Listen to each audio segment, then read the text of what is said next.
اے کپڑا اوڑھنے والے، رات کو قیام کیا کرو مگر تھوڑی سی رات، یعنی نصف رات یا اس سے کچھ کم یا اس سے کچھ زیادہ، اور قرآن کو ٹھہر ٹھہر کر پڑھا کرو۔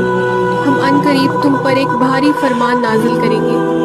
کچھ شک نہیں کہ رات کا اٹھنا نفس کو سخت پامال کرتا ہے اور اس وقت بات بھی خوب درست نکلتی ہے۔ بلا شبہ دن میں تمہیں اور بہت سے کام ہوتے ہیں، تو اپنے رب کے ناموں کا ذکر کیا کرو اور ہر طرف سے بے تعلق ہو کر اسی کی طرف متوجہ ہو جاؤ۔ وہی مشرق اور مغرب کا مالک ہے، اس کے سوا کوئی عبادت کے قابل نہیں، تو اسی کو اپنا کارساز بناؤ۔ اور جو دل آزار باتیں وہ کہتے ہیں ان کو حوصلے سے برداشت کرتے رہو اور ان سے اچھے انداز کے ساتھ الگ ہو جاؤ، اور مجھ پر چھوڑ دو ان جھٹلانے والے مالداروں کو اور ان کو تھوڑی سی مہلت دے دو۔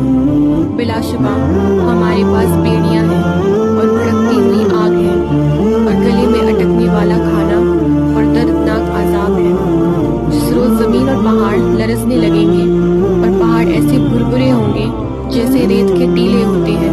اے مکہ والو، ہم نے تمہارے پاس ایک رسول گواہ بنا کر بھیجا، جس طرح ہم نے ایک رسول موسیٰ کو فرعون کی طرف بھیجا تھا۔ سو فرعون نے ہمارے رسول کا کہا نہ مانا، تو ہم نے اس کو ایک بڑے وبال میں پکڑ لیا۔ اگر تم کفر کرو گے تو کس طرح اس دن سے بچو گے جو بچوں کو بوڑھا کر دے گا، جس میں آسمان پھٹ جائے گا؟ بے شک اس کا وعدہ پورا ہو کر رہے گا۔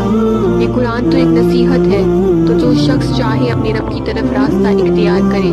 بے شک تمہارا رب خوب جانتا ہے کہ تم اور تمہارے ساتھ کے لوگ کبھی تو 2/3 رات کے قریب اور کبھی آدھی رات اور کبھی 1/3 رات قیام کرتے ہیں، اور اللہ تو رات اور دن کا اندازہ رکھتا ہے۔ اس نے معلوم کر لیا کہ تم اس کو نبھا نہ سکو گے، تو اس نے تم پر مہربانی کی۔